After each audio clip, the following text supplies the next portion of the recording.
Hello, world. Welcome to Qweens, cosplay, drag art cosplay, or just a bunch of queens talking about stuff. It's fine. My name is Dax, exclamation point. First and foremost, obviously, thank you to Awesome Con, Rose City Comic Con, and of course, Epic Quest for having us today on this virtual panel. Woo! Yeah, we're virtual. We're here. I have with me some friends of mine. I have, of course, the lovely Miss Demanda Martini. Say hello. Hello, I'm Demanda Martini. Hi. Hi. Of course, Miss Joe Mama from Chicago, Illinois. Hello. And of course, comic artist, writer, and sequence jacket owner, Mr. Sina Grace. Hi. Hey guys, how are you today? How's your what is it? What, Friday? Yeah, it's Friday. It's Friday. Friday. Doesn't feel like it. Oh. So yeah, I mean, so for this panel, I really wanted to just kind of like get you guys together so we can just kind of talk about our process with cosplay, drag, and other creative mediums. Obviously, that's why I wanted Tina to be here with us. That way, we could have kind of a perspective of a queer artist who is obviously someone who works within the idiom of drag. I don't know how to. Is that the proper word? I really wouldn't love know. that. Like, that's my new thing. I work within the idiom of drag. Yes. I really wanted to kind of just get together and announce ourselves to the world because why not? And also, just kind of chat about kind of cosplay from a queer perspective. How cosplay and drag have inspired your lives, how they've changed your lives, how they've become not so much a hobby or a passion, but more of an addiction. And also, are you in recovery? No. So where do we want to start? Like, what's we can start pretty much anywhere. I mean, okay, here. Why don't we just go around? I mean, I made a list of things to talk about, obviously, because I'm, responsible. Why don't you just tell us, how you guys started in cosplay and like what was your route? Like, what made you choose this route for a life? For a life. Well, all the wrong choices. So I started getting into comic books around 1989, 1990, which was way before any of us were born, honestly. I wasn't even there yet. What are you talking about? But I was visiting family in Utah, and my cousin had the original first series Marvel trading cards. If we remember when trading cards were a thing. I would Ever. Part of it.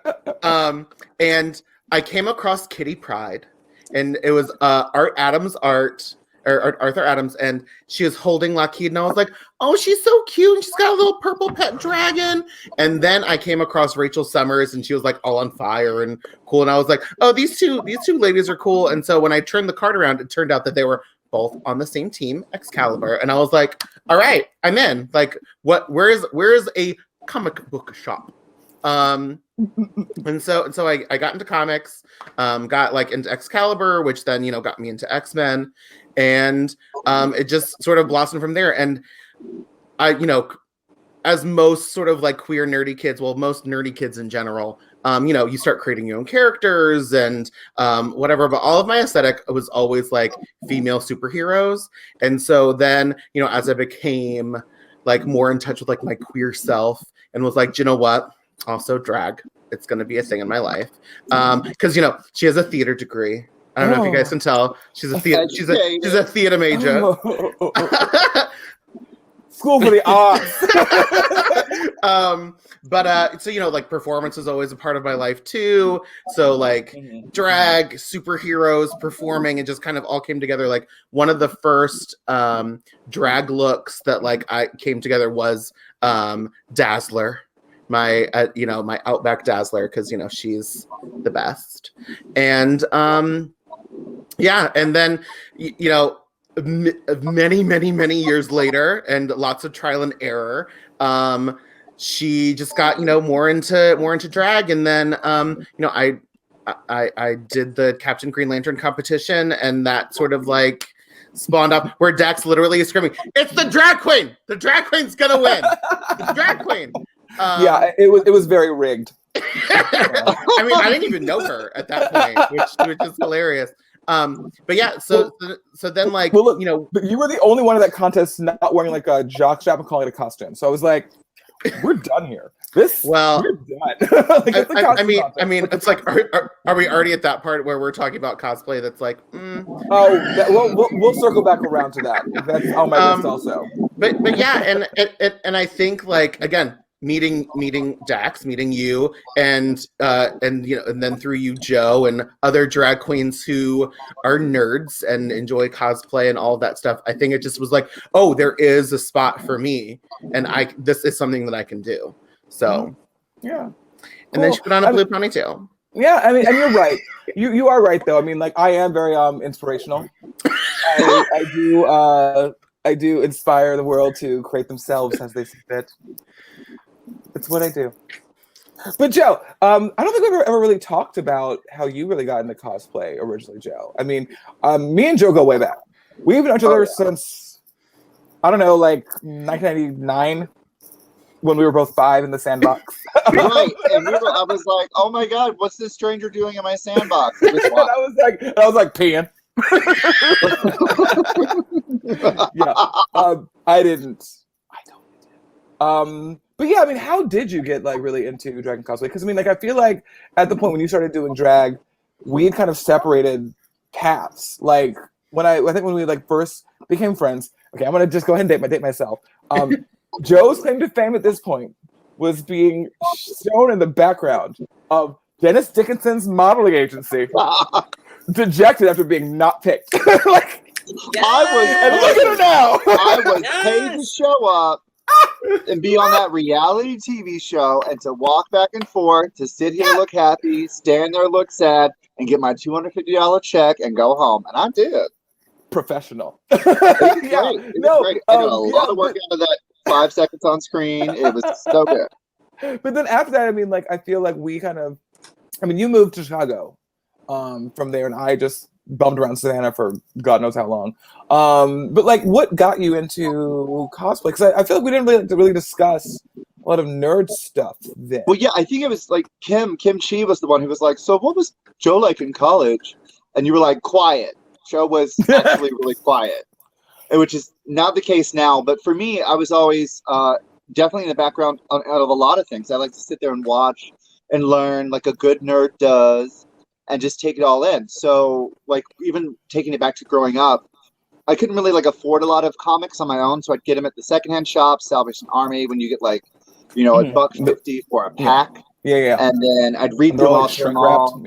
Yeah, my older brother would collect all the cards, so I'd like look through all his until he would hit me and tell me get away from my stuff.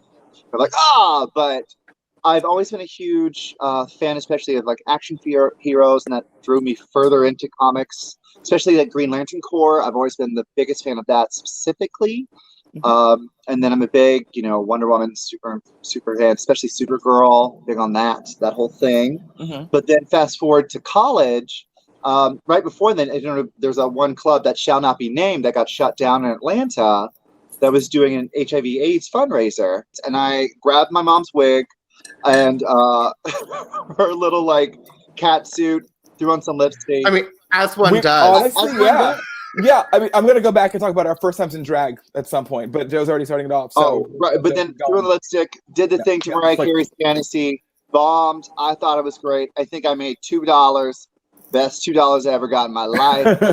I would have framed it if I didn't love alcohol so much. And then, just jumped up into the drag, and then cosplay just came about because it was Nightcrawler. I think was one of my first cosplays. I just always loved Nightcrawler. How can you not love it? I love blue. Blue is my favorite color. It's the best color. I'm just saying, it's so great. Blue. Orange, but it's fine. I mean, I'm just saying. And I just love Nightcrawler because I really could relate to someone who just like loved to be in the background in the shadows, taking it all in, but always jumped in to help when needed. You know, I've always been kind of an aggressive helper myself. But that was me when I was younger. Like, I'm always been more of a Sailor Mercury, but now I'm more of a Sailor Jupiter in a lot of ways. But that's that's me. That's me. Yeah. That's valid. I mean, that makes a lot more sense. A lot more sense. Like, it really does speak to who you are. Like, I understand you more now, even though I've known you for like Years. We're not gonna go that long. But yeah, also Sina, I mean, like, what got you into comics? Like, how did you decide that this was gonna be the path you took? Because I mean, I know for myself, I did go to school for comics because that's what one does when one is 18 and forced to choose their life path at 18 with no experience in the world. Now she's a drag queen. So, but what got you into comics? Like, how did you decide this was like your go-to? You know, I bet y'all feel the same way about drag that I do with comic books, which is like, okay, I love both. I've never gone so far as to actually put makeup on. Like, I did it on our last chat, but that was like a joke. I don't, But with comic books, it was one of those things where every time I would learn more, I wanted to learn more. And every time I would fail, I wanted to get better and succeed. And I think that's just the difference between when something becomes a hobby and something becomes a lifestyle. And yeah, I've loved it ever since I was a kid. I'd go to the grocery store and get comic books. Then I'd go to the comic store and get comic books and trading cards. And growing up in LA, we had some comic book publishers here, so I was able to intern at Top Cow Productions. I love Top Cow. Did you work on Witchblade? Did you work on Fathom? Yes. No, I was the biggest Michael Turner fan. And went there just so I could, like, be close to him. And then he defected. Sorry. Well, only because a friend of mine I went to school with, when he left SCAD, he ended up working for Michael Turner doing coloring. David Moreno? I don't know him. That might have been when he went to Aspen. Because for me... It was actually Aspen. It was actually Aspen. You're right. It wasn't actually okay, but he worked under Michael Turner. Huh? Nothing. Okay. I'm sorry. Just wondering if our paths could have possibly crossed in the past at some point, or if they never would have happened. It's fine. Well, how I fell in love with you wasn't... I hadn't seen your season of Drag Race when I learned about you. It was because of FlameCon, actually, that I learned about you. So there's that. But I just fell more and more in love with comics, and the more I learned, the more I wanted to do, and I made zines and this and that, and worked at a comic store, and just self-published and went to shows, and it's that thing of you just hustle and you do it yourself until you find someone who can maybe give you money to do it, but it takes a long ass time. Yeah. And the funny thing with like cosplay and drag is like I always knew about, like, you always know about cosplay when you go to a con because you see it everywhere and you love it. But what was so crazy to me was like I made this comic book, Burn the Orphanage, that was like a love letter to fighter games, and that was the first time that like I would see cosplay at every show I went to of characters I designed. Yeah. And after that moment, it never left my mind. Like, how do I design a character that wouldn't be like easy, but would cosplayable? Would make a cosplayer go, oh, I can do this. Like, I already have this thing and that thing. I just need that thing. And that was like one of the questions I actually had for you was like, do you think about making character cosplayable in your design? Wait, what's that, Joe? Oh, no, I didn't know that you thought that way. I'm just like, what? Yeah, I mean, that was one of my questions, because it's like I often will see designs of characters and things, and I wonder, does the artist actually just like think, no, it would be a cool cosplay, or if they see a cosplayer do something that it's like, do they like remember that in their mind, and like inspire work? Because I mean, I know like with my own work, like fashion is very inspirational to me. Trends and different time periods and different like accessories and those kind of things really like stick out in my mind. So when I'm designing a character, I think about those things and like what they would wear and why they would wear them. But it kind of is the same. It's weirdly connected, Yeah, like, let's go there now. I mean, if that's cool. Yeah, I think so. I like it's that you want it to, because to me, outside of cosplay, I want it to be almost like, oh my gosh, like I can be the hero, like I almost have that outfit. I'm almost that person. So that's kind of where it comes from. And then I also love fashion too. And so then you also want to go like, okay, I want this to be something that's like, not off the rack. Exactly. Because I mean, like I really feel like, I mean, like with comics, definitely, it's like I know a lot of things that I see in comics inspired my everyday kind of wear and things that I put on every day. I mean, like I've had a mohawk since I was like 17 because of Storm by Mr. Paul Smith. Done. Like that's my one haircut. I honestly cannot figure out a haircut that I would have that it was on a mohawk. I don't know what it would be. And the thing is that, I mean, a lot of my just drag aesthetic in general is still very much based on comic book characters and big hair, big boobs, small waist. Small waist. I also love, good old fashioned color blocking. Structured garments. Yes. As possible. Things that look like uncomfortable to wear, but you're like, I'm fine. It's fine. Yeah. It's fine. The high boots that just make no sense. For no reason, with everything. A pair of jeans, a mini skirt, sweatpants. I don't care. These are my only shoes. like that's what I want in my life. Yeah. No. I mean, what about you, Joe? I mean, do you feel like comics really inspire your everyday fashion? Because Joe wears some color. I don't know if you've seen this thing in her everyday life, but her wardrobe is like a rainbow had a seizure and then had more rainbows on top of the seizure. It's a lot of color. Look, and there are a lot of primaries too. You get one life, why not live it? Put it out there. I like the rainbow. I read it. I live it. I breathe it. Hello. Yes. I mean, I didn't mention it, but I used to storyboard when I was little. I got this little dry erase board. And so I'd sit there and I drew this one girl, and she always had this like side ponytail, and she went on all these adventures, and there was always a rainbow involved, and maybe a unicorn or two. I mean, that may tell you around when I was born, but it really kind of enhanced like where I threw it with my drag, and my drag is always loud and colorful, and if I'm gonna step out, I might as well be noticed. Yeah, because I mean, obviously Joe is also known for being an activist. Joe held the Drag March for Change in Chicago, got a lot of press, got a lot of notice for that, and of course the iconic neon acid space satellite view green suit walking around. Like it was so good. You literally could see it. They had all the sky cams up in the sky. And everyone was like, Joe, look at this. And they could zoom in on me out of 10,000 people. They were like, zoop, there you are. I was like, oh, yeah, that's me. Yeah, how could you miss her? My retinas are still in pain because of it. Like, you're welcome. Honestly, it was probably the best and only choice you could make for marching around in drag in the summertime with that many people in daylight, of all places.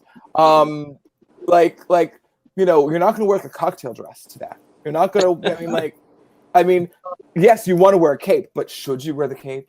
Right. I feel like probably no. There was a Sailor Moon there, which I thought was interesting. They weren't in drag. They just had on the Sailor Moon look. Although I do believe, everything is drag, but they were just like, I'm just going to wear Sailor Moon because I'm going out. So we doing this. Yeah. And I was like, and with that, did you feel kind of like it was kind of like a Band-Aid for the lack of nightlife that we're experiencing right now? I mean, like, how would you feel? Like, do you feel like that was kind of people's like one outlet to be like actively seen today, because it's been so long since we've been able to like be in public and get attention in person. Well, kind of, but at the same time, like cosplay in the same way it's an expression is also our own armor when we go into the world and how we're like funneling our artistic expression of ourselves, and we're wrapping so much into one shell. And for them, it really, you want the clothes to speak for you because you don't know if your voice is even going to be heard. And I felt that it's not just about, being seen, but about being heard. And that, nonverbal communication that we as cosplayers do as well. It says, this is my fandom. This is what I'm into. These are the artists, the creators that I love and I care about, and I hope that they see this and that, they can care about me one day too. That type of ability, which is its universal language that I really love about cosplay and especially conventions. We go to them, you can talk to the person on the other side of the room just by them seeing you, which is great. Yeah. So, you can also, like similar, slightly changing the subject, but similar. So that's one of the reasons that I love Z-listers. So I'm Birdie from 5 issues of X-Men, not Uncanny X-Men.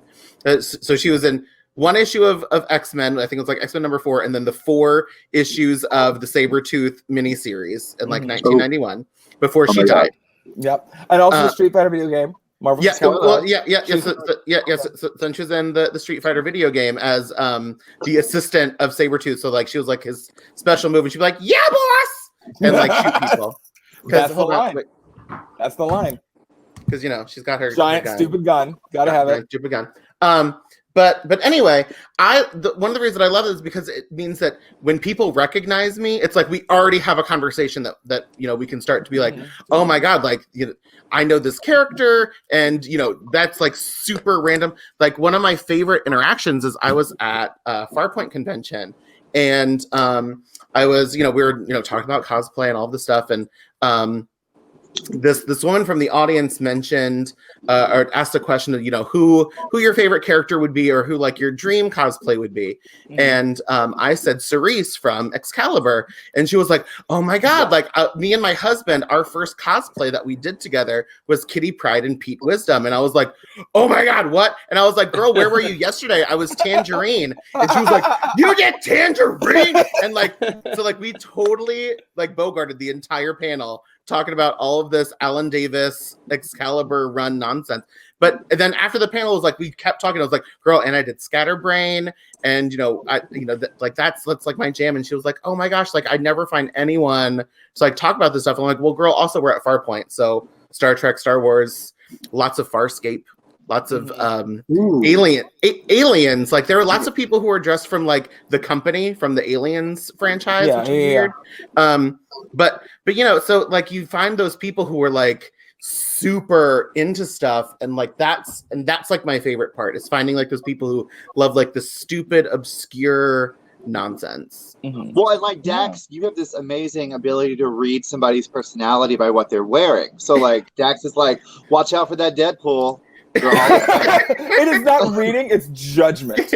First of all, anyone who's Deadpool, you already know they're going to be. Just stay away from girl. Just stay away from girl. I mean, like, it's fine. I mean, look, what is your least favorite quality in a Deadpool cosplayer? For everyone or just Amanda? For everyone. No, we're all going to chime into this one because I want to know what everyone hates the most. My least favorite thing about Deadpool cosplayers is that because it's also like an anonymous cosplay because of the mask, like they feel like they can do whatever because Deadpool's so quirky and crazy and I can do whatever and it's so funny, blah, blah. It's like, no, Brandon, not everyone cares for that.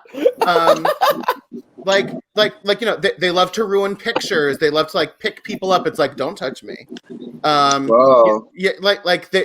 think it's okay to like grab you or whatever because like again they're Deadpool. It's like, first of all, not all of us are in character, sir. This is not we're not LARPing. We're not an improv troupe walking around all day long. We're not doing that. So because like for me it's when like you're having a conversation with somebody at the con and a Deadpool walks in and no one's looking at him and he just like shouts a random incongruous phrase at the top of his lungs like, where are my chimichangas? And it's like, back to conversation. Like, it's that kind of thing. It's like, yes, I love an out of context hilarious comment, but I've seen it at like Dragon Con. It happens all the time. There's always like 400 of them at Dragon Con every year. And while they look amazing in a group, and it's always a really good costume, it's just like, we're not actually acting today, honey. We're not doing that. Yeah. Joe, any comments? Or so you know how footwear is always a thing of concern when it comes to, is it canon? And then with Deadpool, it's such a wide array. Like with a Spider-Man cosplay, Converse, it's acceptable. We can take almost any kind of shoe. It still makes sense. But with Deadpool, you get like all different variations of footwear. And for some reason, it just like there should be a set. I think there should just be a set standard. Wait, so are you saying have you seen like Deadpool Crocs? Have you seen that happen in real life? Because I feel like a Deadpooler would be like, you know what's hilarious? Crocs. Like, I feel like that would be a thing. That Deadpool deserves our respect, though.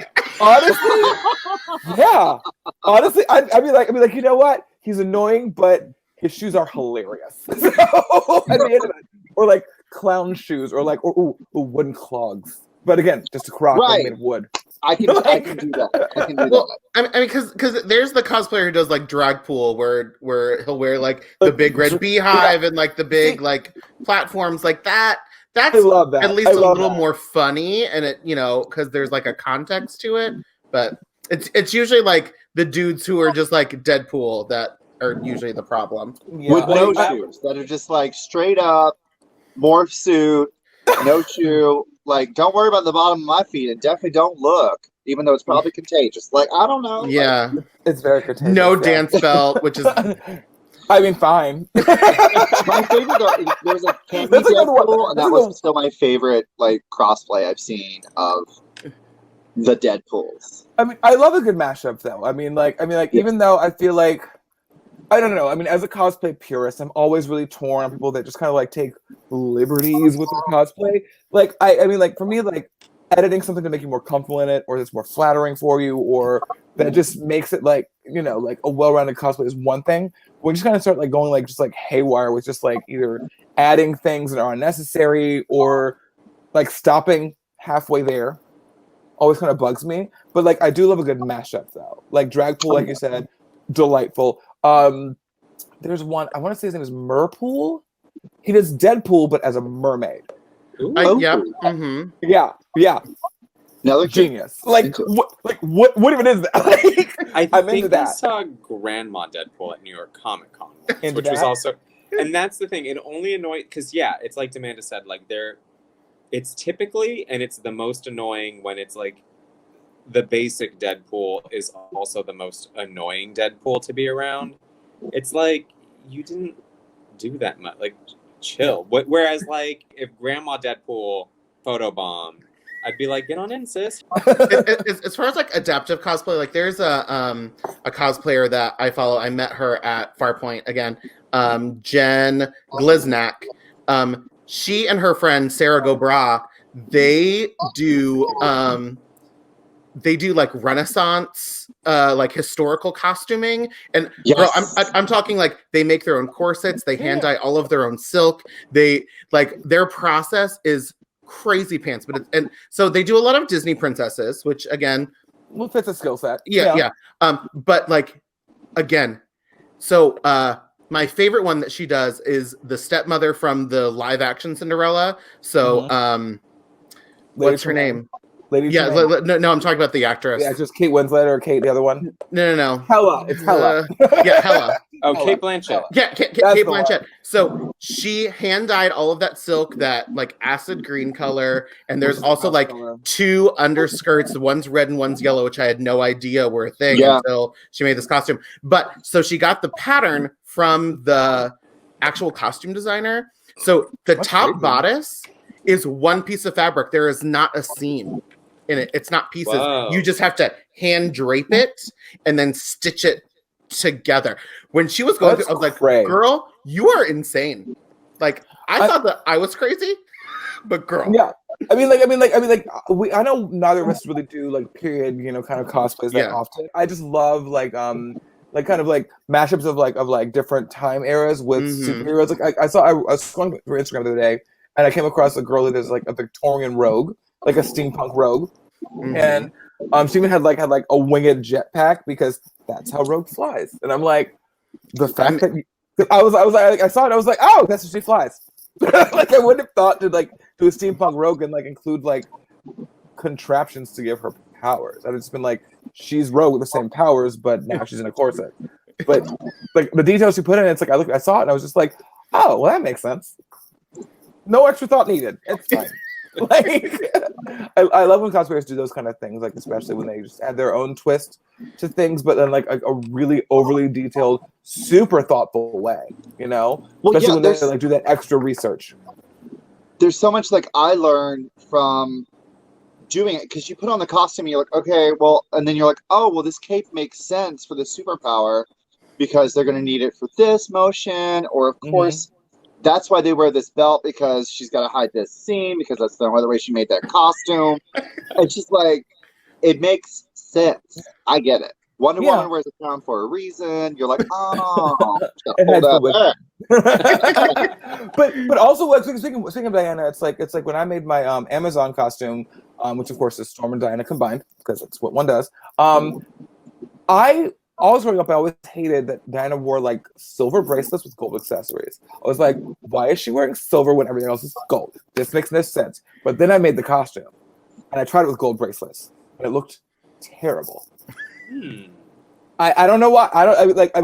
It like lost some level of drama. I feel like some like dynamism was just like washed away with it all matching.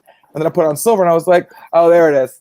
That makes more sense. Even though you would think it wouldn't actually work, but it does. Sina, did you find that when you're like creating them that you're like, oh, I gotta like judge this differently than you thought? Like when you originally design a character and you're like, oh, I got this sick look for this. She's gonna be so sick. Here we go. And then you actually draw it out and look at it and you go, actually, I think that maybe we're gonna need a belt here, a tuck here, a lip there, and then a piece of blue there. That's what Joe thinks she gets dressed. Piece of blue. Piece of blue. Pop. I do. Well, yeah. Like I try to follow the 5 color rule, where it's like an interior design thing, where it's just like stick to 5 colors. Mm-hmm. But then it's always like you do that and then break a rule, and just to like to talk about the character that sort of brought me and Dax real close. Shade, aka Dark Veil from the Iceman series, now just overall X-Men universe. So that character was like, I think I was more. Oh my god, those hands! They're so dainty. They're so dainty. The foreshortening on you is Liefeld-esque. Where are your feet? I can't see them. Exactly. Do you even have them? But with Dark Veil, it was like I think I was more focused on let's put in little details that the person who's looking can see. So she has mismatched earrings. Mm-hmm, yep. One is Lockheed, one is just the Bamf. Little things like that I was more focused on, is like throwing in these like tiny little details that are going to piss off every artist moving forward. And then make I get it. I see it. Yeah, and then make every cosplayer be like, I caught that. And then like they come up to me and they're like, did you notice? And I'd be like, oh yeah. But yeah, stuff like that, where it was like, you want to add these like little tiny things that anytime you're like, oh, this is going to like be so annoying to remember to draw, that's when you know, like, that's what makes it memorable and unique. Yeah, and definitely like for me when I draw stuff, it's like when I create characters, I want them to have those kind of outfits on them, only because like somebody getting dressed would just do it because they're already just wearing clothes. Especially a drag queen. Too much is always not enough. Yeah. I love all of her references, but I'm sorry. Similarly, I'm a theater person, so I'm a costume designer, and that's my favorite thing to like make things mean things. So like with Dark Veil, it's like all of her costume pieces are a reference to something, right? Mm-hmm. Like the X is, like the X-Men suit, all the little pouches, whatever. Like one of my favorite costume designs that I did, even though it was a not great show, is it's a play based on the Westing game, which is a children's book. It's one of those like Knives Out, like murder mystery. Who did it? There's clues everywhere, and there's an overarching theme of chess in the show, and so like taking chess inspiration into costumes, because in theater, just like in drag and cosplay, as soon as someone walks on the stage, you need to know who that person is. So that person needs to have a color, that person needs to have this and that part of their design, and so it's like those little details that I love doing in costuming. And in drag, it's like, well, she would wear these earrings because XYZ. She would wear this lip color because XYZ. All of those little details. Like I love details. Like when costuming, it's you kind of put the look together, and then afterwards it's where you're like, okay, so this is where she can like these. So, I mean, I learned how to make jewelry because one of the characters, she was the pawn in the show. So I got a mini chess set, and I learned how to wire things, and I wired little pawns all over this bracelet. No one's gonna effing see this bracelet from 40 you know what I mean? But for me, I was like, this is it. Like, she has to have this piece because like this is like a defining thing of her character. And so that's one of the reasons that I really love Dark Veil. So it was like, oh, she's referencing all of these things. All the things that we love as X-Men nerds, definitely. Like all of her little pieces, I absolutely adore. Annoying to make the costume, but great to wear the costume. I would have worn it today, but those pouches are super annoying to wear. So I said, I've seen you in them. You're like, and you have to be standing still for them to look good. Yeah, because otherwise, in a real world, like. Wait, why would I? Oh, sorry. Oh no, I was gonna say in cosplay, it's like taking this two-dimensional image and putting it in real life. Like these epaulets are so stupid. They don't do anything. They don't do anything. Like a cringe. Like what is this?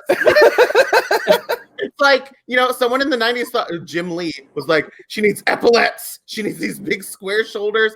And so it's just like, this doesn't make any sense in real life. Like none of these costumes make any sense in real life, but that's the fun of it.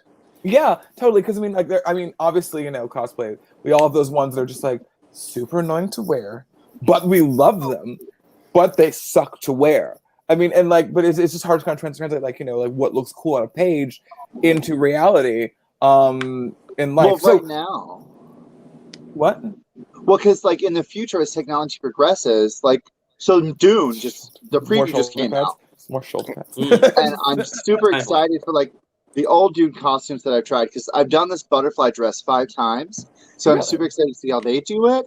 So then using new technologies, it'll be more translatable to where hopefully in the future, the epaulets will make sense, and the shade pockets we can put on this circle thing. I don't know. I mean, no. They make sense, and in a Jetsons kind of aesthetic of the future, that's what I'm hoping to be.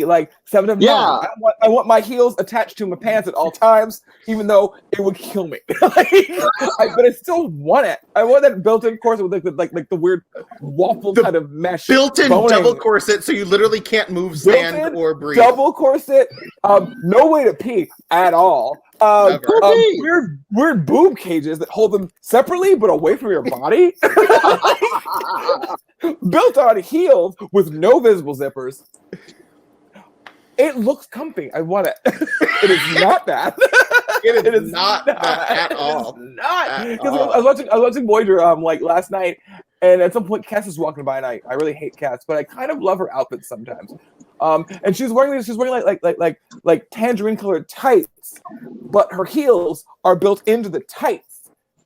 And I'm like, so she's not even so they're all just connected. She's they're obviously just leggings, but then her shoes are just attached to the leggings, and I'm like, how was that comfortable? She's wearing her comfortable con wedge inside of her zentai. Okay, first of all, we have calf zippers. She had no calf zippers. That's true. That's true. Oh, so speaking of another sort of, she wants to be she wants to do more cosplay. Tay Bobo from Canada, Scarlett Bobo's daughter. So we're Drag Race. Yes, just names, yes.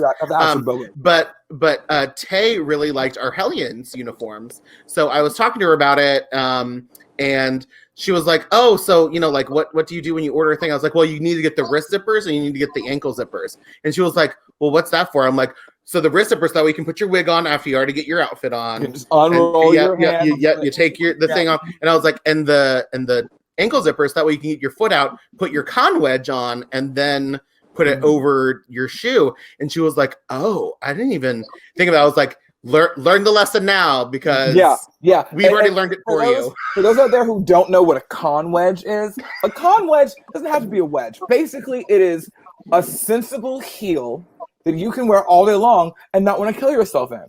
I recommend. But you're still wearing heels. But you're still wearing heels because convention floors are homophobic and misogynistic, and they hate you. They just hate you. Just concrete. They're just concrete. And stilettos, no, because Awesome Con. Was it last year? Yeah, it was just last year. I was telling her, and I literally could not walk from the booth back outside because that was 2 years ago. My stilettos were like doing this number as I'm walking, and I'm like baby deering it the whole way through, and I'm in so much pain. and no matter how I position my foot, my heels would just slide inward because smooth, shiny, freshly cleaned concrete. And it's not the con's fault. It's just the place big enough to have the con is going to be covered in concrete. Yeah. Or like Katsucon, when you want to go outside to get the good photos, and it's just that uneven cobblestone nonsense. And you're just are you trying to kill me? Are you trying to actually murder me? Basically trying to. Sina, what do you wear to con? I mean, I try to suffer in solidarity.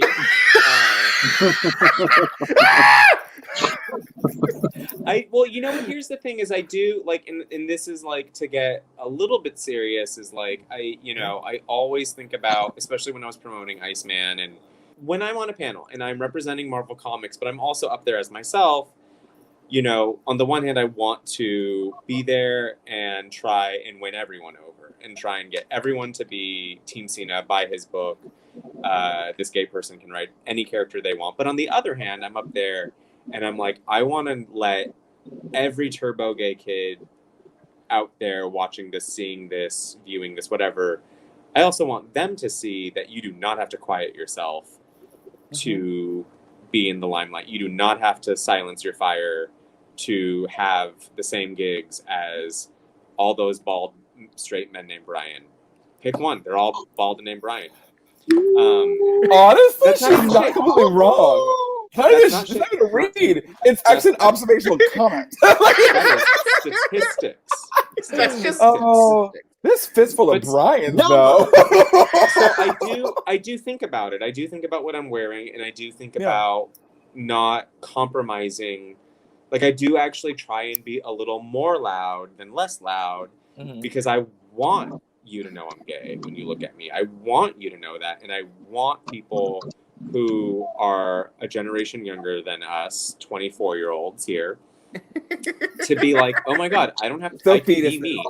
As long as I'm a fire writer, I can be me, you know, or a fire artist or a fire creator. But anyway, so I do wear uncomfortable things. I don't wear heels though on the con floor. No. But I do dress loud, and I do put on things that kind of hurt to breathe in after a while. I mean, like wearing heels and like in drag, it's just such like a thing you just have to do, especially when you're like a cosplaying drag queen, because we're already trying to be not real women at all. We're trying to be the idea of a drawing of a woman. We're already inspired by like horribly inaccurate and anatomically incorrect, misogynistic, but still powerful like ideas of women. So I mean, like, I feel like heels are just necessary in a drag cosplay. I mean, like, I have some shoes that like I'll wear for certain costumes that like are flats or are like platforms, but like if I'm not in a heel, I feel wrong. Is that just me? Does anybody else? No, I fully agree. Like I don't. Like the cosplay that I don't wear heels in is our River Vixens. Yeah, same. And you know, I have just a little tennis shoe, but I'm also like, I'm in gym class, but also eventually I do want to upgrade to get like the heel tennis shoes, because they're also ridiculous and stupid. Because also I'm already shorter than her. Like, I'm already like super small next to her. So like, me not wearing heels and her wearing just that platform, I'm like, no, I don't like it. Like, I need to, because sometimes I forget, like, when I'm not in the drag difference. Well, no, sometimes I forget when I'm in like my real life, like not tall I am, because I'm so used to now being that much bigger than people, being in drag a lot. So it's just like I like that. I like that, you know, what we call drag queen privilege, where it's like you snap a fan and you can just walk through a line, you know, and you can't do that if you're wearing flats, sis. Yeah. I mean, is she? Joe, wait till we show up. I'm walking through. I got my primaries. I got my shadows. I'm doing this. You see this blue? I'm coming. Are we dabbing? I don't dab. I'm too young for that. I'm too young for that. I dabble in the dab. No, because like I have always fought the heel, because let me tell you why. I watched this one torture themselves for years in the heel. Me? I was like, I can't. Yes, I gotta find a way around. Oh yeah, but I mean, no, I love a big heel. I love a big heel. I got a wedge and I stoned it so it would look like it was a heel, but it was not. Like, I furthered the illusion. But I did that for years. I believed it. I was living for the illusion. You know what? The takeaway here is if you believe it, it's real. It's real. It's like Santa Claus, but like, there. As much as I'm the first to complain about Deadpool cosplayers in bad shoes, I'm the first to be like, you know what? It is sneaker 30, girl. Let's go. I've always got my purse with me, so I will just pull those heels out for the photo, tiptoe around, throw them back in, give myself some popcorn and a hot pretzel with mustard, and go about my business. Because you know what? This to-go menu is sickening. Girl, you want Postmates?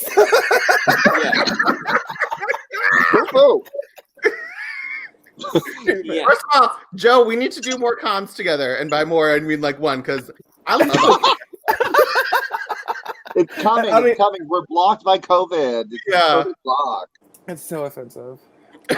Because that's how go to the restaurant at a convention and get a salad, because we're ladies in corsets, and then half eat it because we're still boning. I won't even play. The corset will come right off, and I say, "Give me the cheese fries." Because here's the thing: if the corset comes off, it's never going back on again.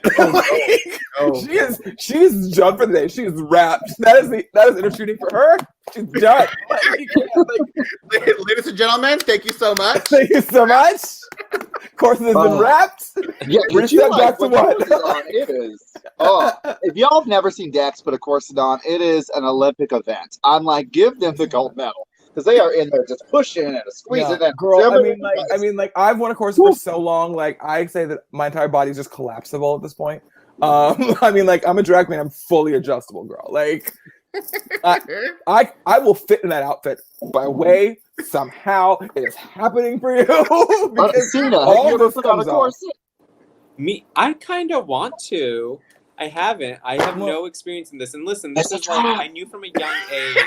It was never, that world was never going to happen for me, because I tried to be Harry Potter in 8th grade and entered the Halloween costume contest. And my teacher was like, "You're not Harry Potter.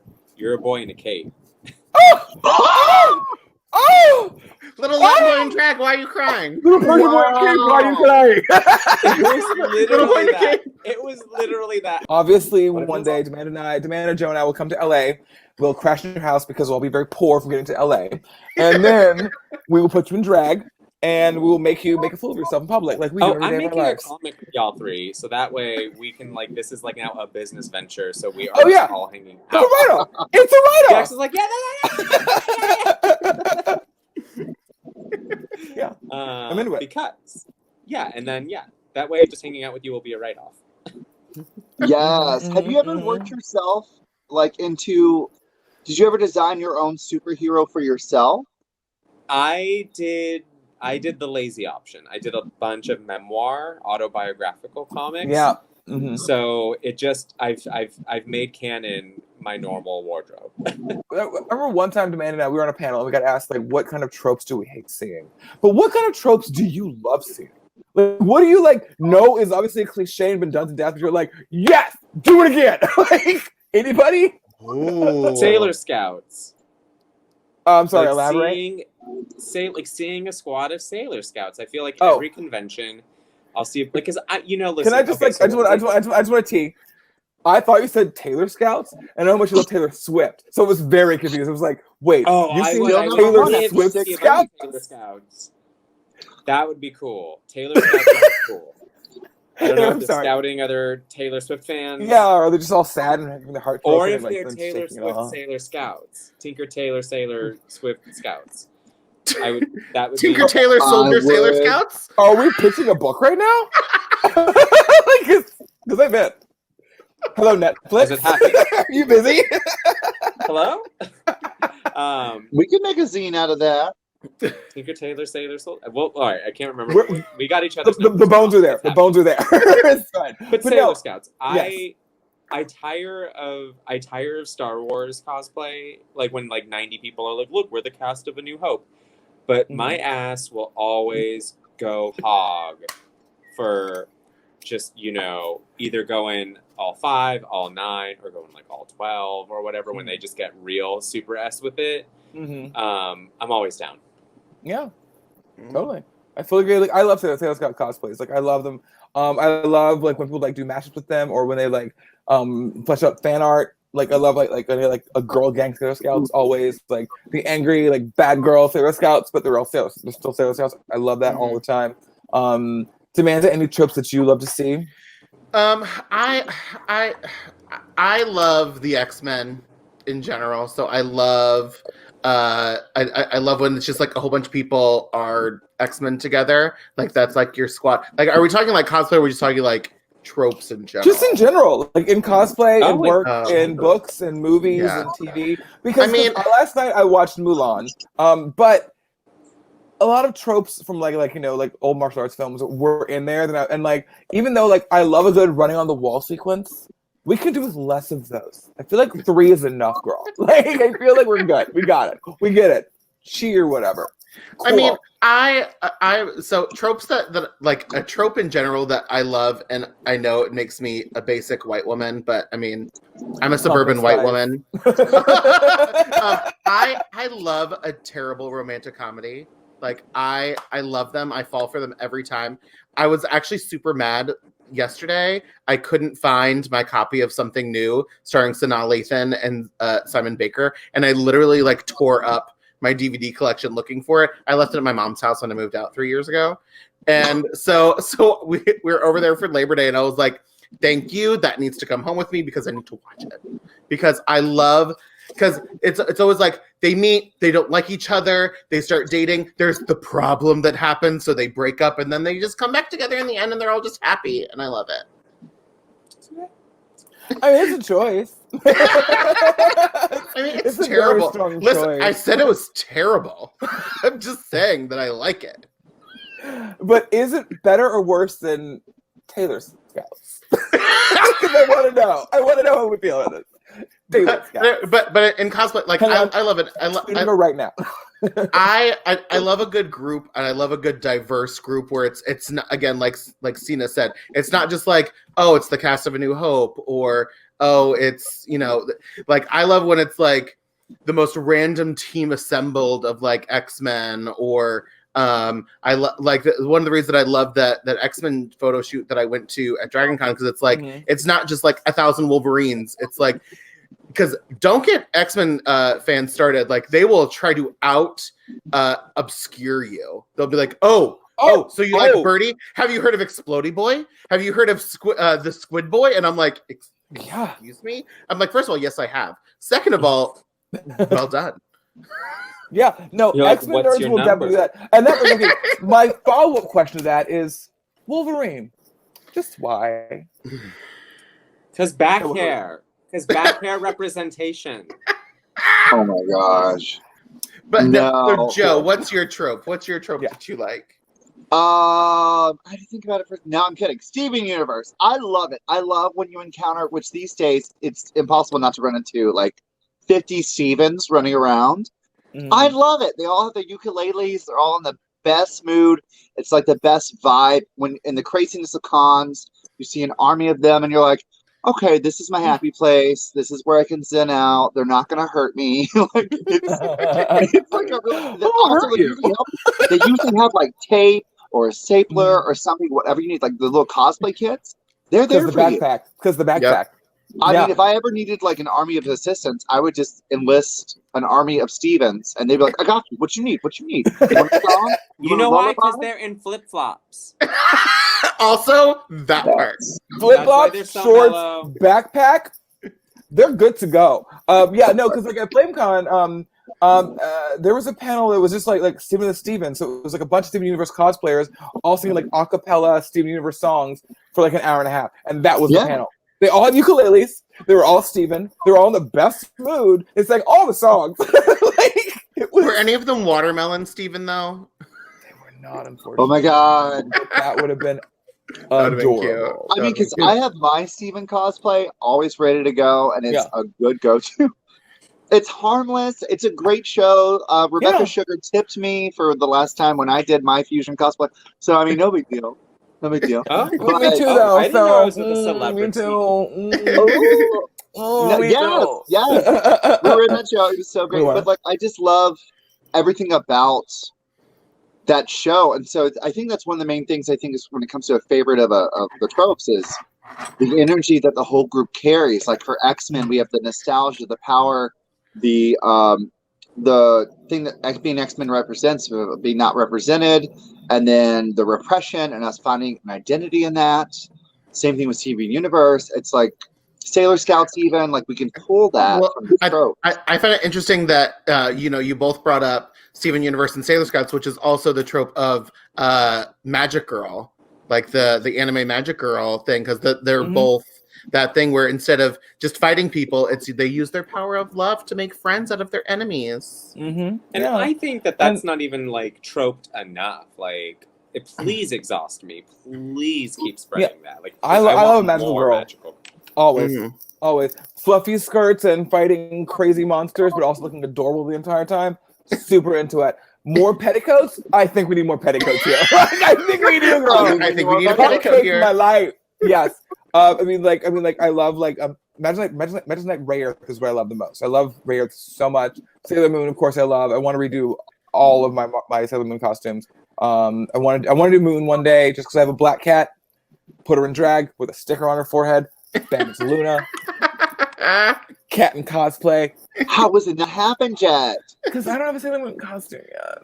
I only have Mars, and she's small now. She shrank. So I love the fact that you already have cosplays planned out for your two cats. Like Pajamas is Luna and Osmandis is Dexstar from the Red Lantern Corps. Yep, because he's a tabby. Huh? No, but do y'all have a dream cosplay that you have not done because you don't have the funds yet, or the technology doesn't exist that you just can't wait to do? Like, Sina, you too. Like, come on, what's the dream? What's the dream cosplay? Well, y'all go first because I that was on my list also to ask eventually, but I mean, glad we brought it up now. Sorry. No. Don't be sorry. Good. Please do.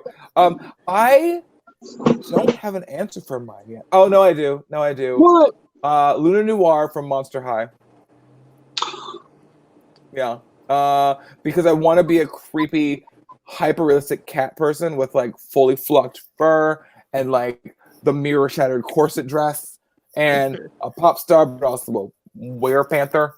Let's do that. But yeah, I want to do like a hyper-realistic, super creepy, totally uncomfortable cosplay to wear at all times. Her or Leela from Futurama. But I need a hyper-realistic Cyclops eye prosthetic that I can. You are her. I am Leela. No, I am Leela. She is me. But I need like a fully realized Cyclops eye that I can number one, apply myself. Number two, see through. Number three, is pretty. And number four, doesn't cost a fortune. Right. That would be ideal. And then Leela all day long. And then of course, Clavarella.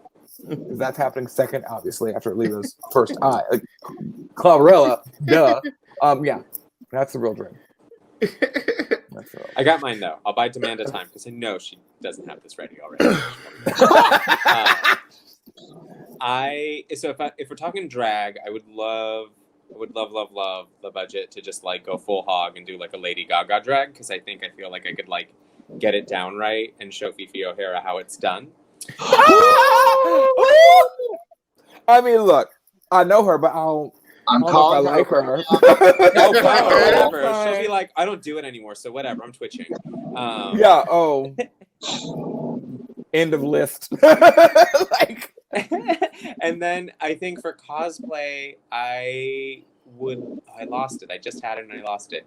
Oh yeah, there we go. I would love Body for Days, Excalibur era Rachel Summers, and just be that bitch. With girl, I've already got the suit. You can borrow it. We can make this happen. We got wigs. We got suits. Shit, I'm in. Yeah, I would love to just walk. I'm a plane ticket. Let's go.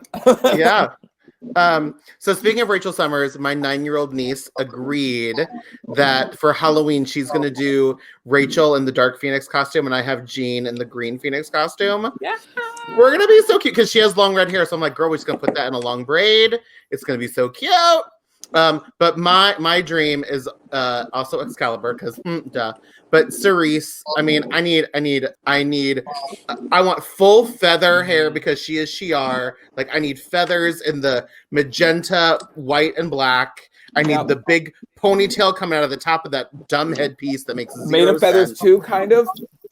Yeah, like kind of feathers, but also it turns into hair. I don't know, but like the hair and the boob like physics, because because it's just like a bustier, like there's no made straps. Of metal. So, yeah, exactly. So there's like no way to like cover like a boob, breastplate thing, unless I get like the full like body suit that like goes all the way down to my, one of those areas. Yeah, areas. I mean, obviously, like like we've talked about, like Starjammers and space themed stuff. Mm-hmm. Hepzibah is on my list. Yeah, but I'm Deathbird, obsessed with flocked fur, and I want to be able to flock fur on myself. I got to do it because I want to be a full fur covered Hepzibah. Babs Bunny, Hepzibah, Feral, Wolfsbane. I need this to happen in my life. So speak it, make it real, manifest. Yeah. All right, Joe. What about you, Josephine? What's your ideal? I've done everything. I've done it all. I've done it. No, I've got two. I have two. I've been like mulling over how to make a Sailor Galaxia for the last, I'm not going to say how many years. I have a lot of things earmarked on Etsy and a lot of plans of learning new techniques of bending things to make it shaped, but I've been obsessed with that look. It's just, if only it was blue. That would be great. But then also, one of the angels from like Digimon? Okay. No, I don't, because I watch real cartoons. Okay, well. I've seen them. Back in the day, they would always win every contest, and I was like, one day, and they've fallen out of favor, but I still want to like do it. Yeah, they're still all over like the kids. The kids love Digimon. I personally don't agree with it, and it's just it in general. God, Digimon, I couldn't get into, girl. I couldn't. I mean, I got into Digimon when it used to come on like after X-Men on Saturday mornings. Right, it was so rough. But I still wasn't a huge fan. But I never got into like Pokemon. Like that just was not a thing that I ever got into. Whoa, I just didn't. Pokemon, while I respect it and I love the design of it or whatever, by that point, when Pokemon became really popular, I was already watching real anime. To me, it was like, what is this? Where's the plot? Where's the crazy space stuff? Where's Eiko? Like, what is she doing right now? Like, where's the upskirt? Like, where is Akira? How is he doing today? Like, I need you guys to get it together for me. Pokemon for me is like, I respected Pikachu's power to give seizures in Japan. That was super fun. But other than that, I couldn't get into it. And the other day I was like talking to somebody online, and I was like, "So wait, like, are there just regular animals in the Pokemon world? Like, is there just I've never seen like a dog just chilling?" And they were like, "Well, no, but there was a mongoose one time." And I'm like, "So, but is a mongoose not a Pokemon?" Like, they eat sushi, so if that sushi is not a Pokemon, and if it is a Pokemon. What? Like, also, like, they eat curry too. Yeah. Anyway. So like, but I've never seen like a cow show up, or like just a regular chicken, or a non-talking cat. Like, so I mean, what are we eating, you guys? Like, what are we doing? I don't know. Just real quick. I was gonna say their sushi must all be tofu. It could be tofu. So it's terrible sushi. Got it. Ash's mom was just like, I'm just gonna make this and you go eat this sandpaper. Yeah, well, honestly, it's all clay. He wouldn't know any better. He'd be like, oh, that's just how that tastes. That's cool. That's what that is. Like, my boyfriend's vegan and he thinks that he knows what cheese tastes like. He has no idea what cheese tastes like because vegan cheese is terrible. Eating while in cosplay, always a journey. As we said earlier. Never gonna do it again. And on that note, I mean, I guess we should probably wrap this up because we've been going on for a minute about literally nothing. Yeah. Which is the point, right? Honestly, I had a great time. I had a great time. I mean, is there a final question? Final question. I don't know. I mean, like, where can people find you? Where can they see your work? How do we know who you are? I'll go first. And it's !! I can be found on all social media at exclamation. I'm sorry, it's flipped. I can't do it. Okay, that's stupid. At exclamation. That's DAXCLAMATION on Instagram and Twitter and literally everywhere else. I try to keep all my things concise. I can. And again, Demanda Martini. So I'm Demanda Martini. So you keep calling Demanda Martini. Look, Demantha, look. People thought my name was Demantha before. Demantha. And was there one other one? Like, Demandbra? Or was like even more ridiculous. Just there. Anyway, I'm Demanda Martini. You can find me on Instagram, Facebook, and Twitter at Demanda Martini. Joe Mama. Work. What's up, y'all? I'm Joe Mama in the house. You can find me at Joe Mama Funny on Instagram or Joe Mama Funny 1 across all the platforms. If you can't find me as Joe Mama Funny, just put a 1 because I'm the what? 1, not the number 2 yet. But take a whiff. Oh, pass it on over. Just so you know. Woo! I'm Sina Grace. I can be found wherever dreams go to die. But the thing about this name is that it works as a .com, as an @ on all platforms. It's pretty unique. So at Sina Grace everywhere. But yeah. All right, awesome. Well, thanks again for Epic Quest for having us. Thank you, Awesome Con and Rose City Comic Con. Can't wait to see you guys in 2021, hopefully, at your most recent event. Yeah, follow us, like us, pay us money. Have a great time. Hope you had a good time. Hope you had fun. Hope you learned about drag and learned about us as in our lives or whatever. And yeah, keep cosplaying, keep doing stuff, keep making art, because what else are you gonna do? Bye. Bye. Bye.